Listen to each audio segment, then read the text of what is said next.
Hey guys, this is Lisa from NYC Gal Outs. Welcome back to my channel. Okay, we are talking Real Housewives of New Jersey, Season 14, Episode 4. But guys, before we get into it, don't forget to hit the like, follow, subscribe, leave me a comment, and all that good jazz. Head on over to my other social media platforms. I am most active on Instagram and TikTok, and you'll find my full-length videos on YouTube, and every once in a while, you'll catch me on Twitter, but not really. So let's get into the episode. Guys, I've said this a few times already. This time slot, they have it on Sunday in the summers, which is the worst time for any show, scripted or non-scripted. In the summertime, the viewership is going to be most high during Monday to Thursday. And that's because those are work days. So people are generally speaking going to be home because the next day they have to go to work. That is the demographic that they're trying to target. Those are the days that you want to work with. Now, from the fall to the spring, the time slot that you want to work with is like 7 days a week. I kind of feel like this time slot of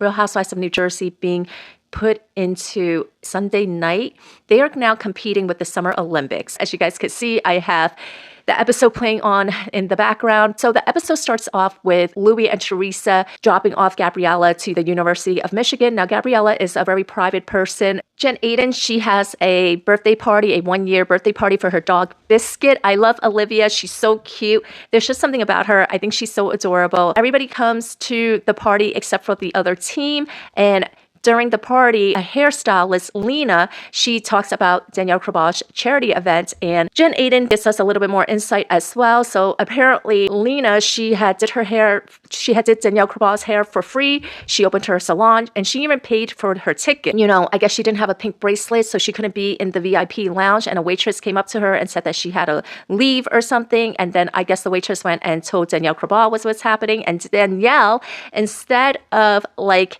siding with this woman who just did your hair for free, opened up her salon for you to do your hair for free, and bought a ticket. It wasn't like she didn't buy a ticket. She also bought a ticket. You kind of like kicked her to the curb. You sided with a waitress who I'm assuming you didn't even know this waitress. Yeah, it was a little grimy. Actually, it was really grimy. And then Jen Aiden, in her confessional, she says that she's been hearing a lot of things about Danielle Krabash and that she wanted Lena to tell the story because that story concerned Lena. I guess she wanted it to come from the horse's mouth, right? Because if you are going to talk about something that happened to you, then it should come from the person that is happening from, not from a third party. So according to Lena, she was the person who was insulted and offended. I absolutely agree with Jen Aiden on this. If you go onto like her Instagram and whatever, she actually done a couple of Housewives hairs. So she's not like somebody who nobody has known of. And obviously Danielle Krabash herself has known of Lena because she wanted Lena to do her hair, which she did. Again, I thought that was really grimy. We're going to talk a little bit more about Danielle Krabash. Okay, so I found it very weird that she doesn't talk with her brother, which I find, whatever, siblings, they have a falling out. This would not be unheard of. I mean, we've seen it with Dina and Caroline. We've seen it with Dina, Caroline, and Jacqueline. We've seen it with Chris, Loretta, and Dina. We've seen it with Kyle and Kim, Kyle and Kathy. We've seen it with Joe Gorga and Teresa. And so it's really not that big of a deal as everybody tries to make it. But of course, in New Jersey, everybody makes it more than what it is because the whole entire center story arc for the last 10 years has always been the feud between Teresa Giudice and the Gorgas. Everybody hypes it up to be more than what it is. It really is not that big of a deal when you look at the overall housewife universe in general. So now I guess there's a new generation of sibling rivalry because Danielle has like some whatever bullshit going on with her brother, but nobody is privy to it because the brother, he doesn't want to be on TV. So he's not going to sign that contract. He's not going to pull a Melissa Gorga where his wife is going to contact multiple producers to try to get on the show or contact producers to have dirt on Danielle Krabash so that they could get on the show. So we're stuck with Danielle Krabash's narrative. Her father was on last season. We did see them in like 1 or 2 episodes, but now apparently she's had a falling out with her father too. A lot of people want to say that Louis and Teresa are narcissists. Look, they're all fucking narcissists. Every single one of them is a narcissist. Andy Cohen is a fucking narcissist. You cannot be on a reality show like The Real Housewives, whatever franchise it is, without having some sort of narcissistic trait. Melissa Pfeister was at Dolores' charity event. Did you see Melissa Pfeister on your television screen? No. Because the network wants sloppy-ass drama. Well, not the network, but the production, Sirens Media. They want sloppy-ass drama, but the network, money talks. That is how it goes. The network is the one that signs the paycheck. Everybody gives so much weight to the production companies But it is the networks. They are the ones that sign the paycheck, and what they say goes. So just like how you didn't see Melissa Feaster on your television screen, even though she was at Dolores' charity baseball event, obviously there was not anything going on. Now, something I want to say that the season was supposed to premiere in April, but it ended up premiering in May instead. It was not that big of a deal. Everybody hyped it up to be more than what it was. They just pushed it back like 3 weeks back. And the reason why they pushed it back was because they needed to edit the season more than what it already was. There was not a lot of drama, so they needed to do more editing, and that was really the only reason. Their editing department needed more time to edit the scenes.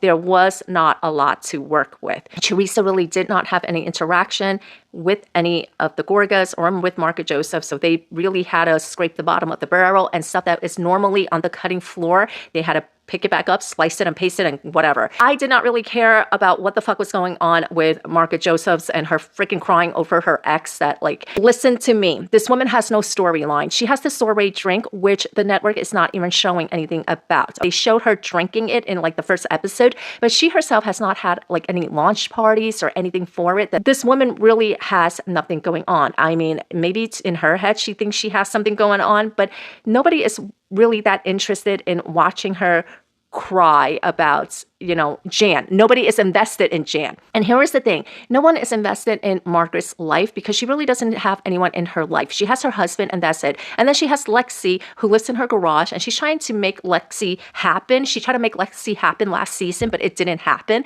And this season, I guess her whole entire thing is like Jan and whatever else, but like nobody has any emotional attachment. As a viewer, as an audience, we don't have an emotional attachment to Jan because Margaret tried to make Jan like Frank Catania, right? She wanted it to be something like her, Dolores and Frank Catania, where, you know, they've been divorced for this many years and Dolores has moved on, but Frank is still very much a part of her life. And that's not what happened with Jan.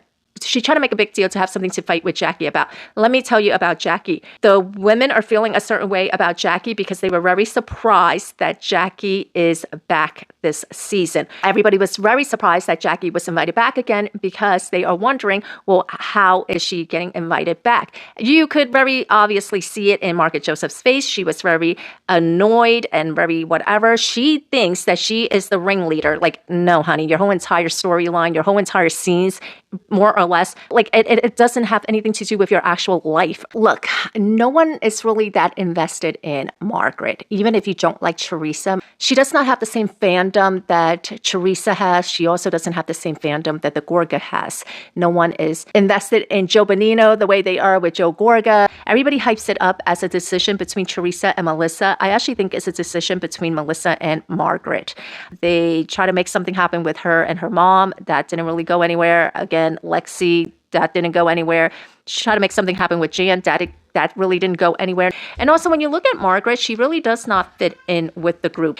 The Gorgas fit in well with the Fudas because they're very immature. Which, by the way, Antonia, she couldn't wait to say goodbye to her parents. I think she's just like embarrassed of them. Whatever it was that they thought that they were going to do, she was just like, basically, get the fuck out of here. Like, go bye. Like, she didn't even want to hug her mom. I don't know what it is that Antonia feels about her mom, but whatever it is, she, like, in all her scenes, it's like she basically more or less cringed at her mom. Like, I feel like she thinks her mom is so embarrassing. She at least gave her dad a hug, but her mom, she was like, all right, get the hell away from me. Like, she wouldn't even hug her back. I mean, guys, watch the scene yourself. And Melissa's confessional in that green dress, all I kept on thinking was when Juicy Joe called her raccoon eyes. Legit, that was all I kept thinking about because that confessional look where she's in that green dress, that eye makeup, it legit looks like raccoon eyes. It looks like she got punched in the eyes or something. I don't know if she did her own makeup for that confessional look or what. Louis did not talk about the Gorgas.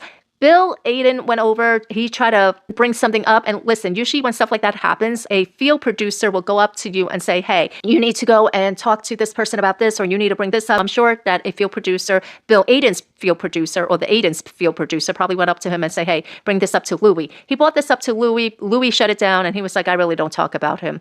And that was it. It didn't go any further than that. The producers, you could tell that they were trying to make something happen, trying to get a conversation going, but Louis went and entertained it, so it never went anywhere else from there. And that is basically it. That is all there was to it. The episode was kind of boring. I really didn't find anything entertaining. Something that I want to say is that a lot of people are not hosting events. Dolores, she had her event that she hosted. It was a charity event. They did not have a lot of other stuff going on. And I am so sick of these motherfuckers being so broke ass and cheap. Margaret has not hosted an event in a couple of years. And freaking Rachel Fuda hasn't hosted any event at all, which I kind of feel like you are a full-time housewife. Like, you need to host something, right? I mean, she has like some sleepover party coming up, which I felt is like lame as fuck. We're going to talk about this scene right here behind me. And I love that Jackie stood up for herself. And, you know, in her confessional, she said that for a really long time, she made Margaret Josephs higher than herself. I do think that that is what gets up Margaret's butt crack, that, like, you know, she felt like, why is Jackie here? Melissa, Margaret, and Dolores, they feel like, why is Jackie here, right? And that is the thing. I think it bothers them and it makes them feel more insecure about their employment status. First of all, nobody's employment status is secure. Nobody. One thing that Andy Cohen always says about the Real Housewives franchise is that none of these housewives are secure. These women should take it as an opportunity, as a platform to launch their businesses, their products, their brands, whatever. They should not see this as a long-term employment, because it is a very volatile employment where you could come and go. That is their bread and butter. As far as the New Jersey franchise is concerned, anyone on that cast that tries to kid themselves is not being realistic. They're blowing smoke up their own asses. But the fact is, I'm going to say this again, I don't give a fuck what production does or say. The one with the power is the network. And again, a lot of people put a lot of weight into production. I don't give a fuck about production. The network is the one that plays ball. Sirens Media is a company that is a sub-company of ITV. ITV is a public broadcasting company out in the UK. If you compare it to Evolution, which is owned by Amazon Studios, and if you compare it to Shed Media, which is owned by Warner Brothers, I mean, Sirens Media is more or less fucking broke compared to the other studios, right? But yeah, this episode was kind of slow paced, not much going on. I did enjoy Jen Aiden's confessional in a lot of this. I think she is like that comic relief that we kind of need. I also enjoy Jen Fessler and Jackie having their own voice. I'm glad that they are nobody's soldier, which Jen Fessler made very clear. And I also enjoy watching that little scene with Jackie Goldschneider. You know, she was like, I see what's going on. There you have it, guys. That is the episode. That is the recap. What did you guys think about it? I thought it was freaking boring as hell. And I really didn't think much of it. But yeah, that is that. And we are moving this week. So there you have it, guys. So see you guys next week for episode 5 recap. And we're finally getting out of Fort Leavenworth, heading out to Louisiana. All right, guys. Talk to you later. Bye.